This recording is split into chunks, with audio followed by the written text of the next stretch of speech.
Practical में आपका स्वागत है। तो हम क्लास 10 के फिजिक्स का पहला लेसन प्रकाश का परावर्तन का अध्ययन कर रहे हैं, जिसमें हमने 3 क्लास ऑलरेडी पहले कर चुका है। अगर आप नहीं देखे हैं तो हमारे इस चैनल पर जा करके आप तीनों को वीडियो का आप एक एक करके देख सकते हैं।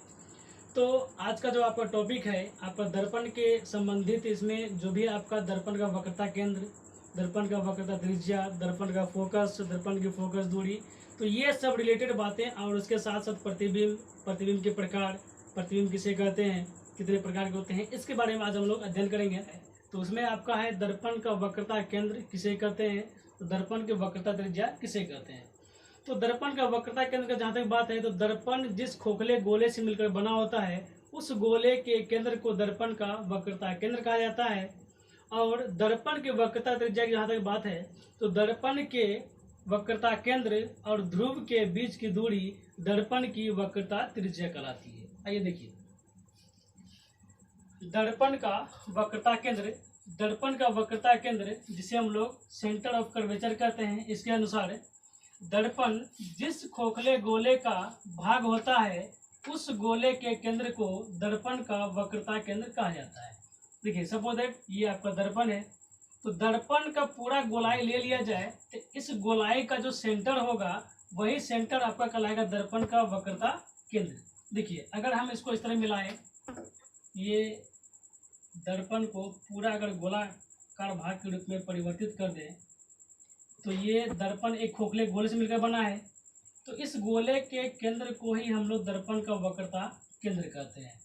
तो अब ऐसे हम लोग केवल आपको समझाने के लिए बनाए थे, इसको हम लोग मिटा देते हैं। तो आप लोग समझ गए होंगे कि दर्पण जिस खोखले गोले का भाग होता है उस गोले के केंद्र को दर्पण का वक्रता केंद्र कहा जाता है। अब सेकंड आपका है दर्पण का वक्रता त्रिज्या, जिसे हम लोग रेडियस ऑफ कर्वेचर कहते हैं। तो दर्पण के ध्रुव तथा वक्रता केंद्र के बीच की दूरी दर्पण का वक्रता त्रिज्या कहलाती है। तो इसके पहले हम लोग कल जो सीख चुके थे कि दर्पण का ध्रुव किसे कहते हैं, तो दर्पण का जो मध्य बिंदु होता है उसे हम लोग दर्पण का ध्रुव कहते हैं। और दर्पण के वक्रता केंद्र का अगर बोला जाए तो दर्पण के केंद्र को दर्पण का वक्रता केंद्र कहा जाता है। तो वक्रता त्रिज्या जहाँ तक बात है, तो दर्पण के ध्रुव तथा वक्रता केंद्र के बीच की दूरी दर्पण की वक्रता त्रिज्या कहलाती है। तो यहाँ पर ये सेंटर हो गया दर्पण का और ये हो गया पोल, तो इसके बीच का जो डिस्टेंस होगा, उसके बीच का जो दूरी होगा, वही मेरा कहलाएगा दर्पण का वक्रता त्रिज्या कहलाएगा।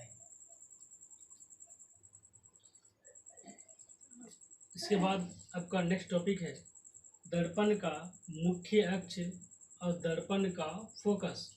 तो दर्पण का मुख्य अक्ष किसे कहते हैं, तो दर्पण के ध्रुव और दर्पण के वक्रता केंद्र को मिलाने वाली रेखा दर्पण का मुख्य अक्ष कहलाती है। और दर्पण का फोकस किसे कहते हैं, तो दर्पण के मुख्य अक्ष के समांतर आने वाली प्रकाश किरणें दर्पण से परावर्तन के बाद, परावर्तन का अर्थ होता है यहाँ पर कि दर्पण से टकरा कर जब वापस होती है, तो दर्पण से परावर्तन के बाद मुख्य अक्ष के जिस बिंदु पर मिलती है या मिलती हुई प्रतीत होती है उसे उस दर्पण का मुख्य फोकस या फोकस कहते हैं। तो आइए हम लोग देखते हैं दर्पण का मुख्य अक्ष, जिसको हम लोग कहते हैं मेन या प्रिंसिपल एक्सिस ऑफ मिरर। तो दर्पण के ध्रुव तथा वक्रता केंद्र को मिलाने वाली रेखा दर्पण का मुख्य अक्ष कहलाती है। देखिए, ये दर्पण का ध्रुव हो गया, ये दर्पण का वक्रता केंद्र। तो दर्पण के ध्रुव और वक्रता केंद्र को मिलाने वाली जो रेखा है वही मेरा कहलाता है मुख्य अक्ष या मेन एक्सिस। फिर नेक्स्ट आपका है दर्पण का फोकस, इसको हम कहते हैं फोकस ऑफ मिरर। तो दर्पण के मुख्य अक्ष के समांतर आने वाली प्रकाश की किरणें दर्पण से परावर्तन के बाद मुख्य अक्ष के जिस बिंदु पर मिलती है या मिलती हुई प्रतीत होती है फोकस कहलाते हैं, जिसे हम लोग F से सूचित करते हैं। ये हो गया दर्पण, ये हो गया मुख्य अक्ष। तो दर्पण के मुख्य अक्ष के समांतर आने वाली प्रकाश किरणें दर्पण से परावर्तन के बाद मुख्य अक्ष के जिस बिंदु पर मिलती है या मिलती हुई प्रतीत होती है उसे उस दर्पण का मुख्य फोकस या फोकस कहते हैं।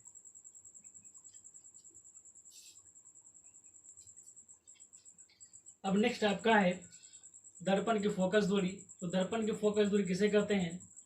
दर्पण के ध्रुव और फोकस के बीच की दूरी दर्पण की फोकस दूरी कहलाती है, और फोकस दूरी का हम लोग एफ से डिनोट करते हैं। फिर नेक्स्ट आपका है प्रतिबिंब किसे कहते हैं? तो किसी बिंदु वस्तु से आने वाले प्रकाश किरणें दर्पण से परावर्तन के बाद मुख्य अक्ष के जिस बिंदु पर मिलती है या मिलती हुई प्रतीत होती है उसे उस बिंदु वस्तु का प्रतिबिंब कहते हैं। अब प्रतिबिंब आपका है दो प्रकार का, एक है वास्तविक प्रतिबिंब जिसको हम बोलते हैं रियल इमेज, और दूसरा आपका है काल्पनिक प्रतिबिंब जिसको हम बोलते हैं वर्चुअल इमेज। दर्पण का फोकस दूरी जिसको हम बोलते हैं फोकल लेंथ ऑफ मिरर। तो दर्पण के ध्रुव तथा फोकस के बीच की दूरी दर्पण के ध्रुव तथा फोकस के बीच की दूरी दर्पण की फोकस दूरी कहलाती है। नेक्स्ट आपका है प्रतिबिंब जिसको हम बोलते हैं इमेज। तो किसी बिंदु वस्तु से आने वाले प्रकाश किरणें दर्पण से परावर्तन के बाद मुख्य अक्ष के जिस बिंदु पर मिलती है या मिलती हुई प्रतीत होती है उसे उस बिंदु वस्तु का प्रतिबिंब कहते हैं। तो प्रतिबिंब आपका है दो प्रकार का, पहला आपका है वास्तविक प्रतिबिंब जिसको हम बोलते हैं रियल इमेज, और दूसरा आपका है काल्पनिक प्रतिबिंब जिसको हम बोलते हैं वर्चुअल इमेज। अब नेक्स्ट आपका टॉपिक है वो है वास्तविक प्रतिबिंब। तो वास्तविक कटान से जो मिलकर प्रतिबिंब बनते हैं उसे हम लोग वास्तविक प्रतिबिंब कहते हैं। अगर इसका डेफिनेशन एक और तरीके से दिया जाए तो किसी बिंदु वस्तु से आने वाली प्रकाश किरणें दर्पण से परावर्तन के बाद मुख्य अक्ष के जिस बिंदु पर मिलती है उस बिंदु को या उसे उस बिंदु वस्तु का वास्तविक प्रतिबिंब कहा जाता है। तो वास्तविक प्रतिबिंब को हम लोग रियल इमेज कहते हैं। किसी बिंदु वस्तु से आने वाले प्रकाश किरणें दर्पण से परावर्तन के बाद मुख्य अक्ष के जिस बिंदु पर मिलती है उसे उस बिंदु वस्तु का वास्तविक प्रतिबिंब कहते हैं। ये दर्पण हो गया। बिंदु वस्तु से आने वाले प्रकाश किरणें दर्पण से परावर्तन के बाद मुख्य अक्ष जिस बिंदु पर मिलती है उसे उस बिंदु वस्तु का वास्तविक प्रतिबिंब कहते हैं। तो आज का क्लास यही तक का। अब कल मिलते हैं अगले टॉपिक में। अगर ये वीडियो आपको पसंद आता हो तो वीडियो को लाइक करना ना भूलें, चैनल को सब्सक्राइब कर लें और इसे अपने दोस्तों के साथ शेयर अवश्य करें, क्योंकि यहाँ आपको क्लास 10 के सभी विषयों की तैयारी बिल्कुल ही सरल और आसान शब्दों में कराई जाएगी। इसके लिए आप निश्चित रहिए। और आपका कुछ दिनों बाद 2 या 3 महीनों बाद आपका क्लास 10 का क्रैश कोर्स इसमें आरंभ होगा, जिसमें आपको इम्पोर्टेंट प्रश्नोत्तर और इसके साथ साथ ऑब्जेक्टिव की तैयारी भी कराई जाएगी। तो बने रहिए हमारे साथ। जय हिंद।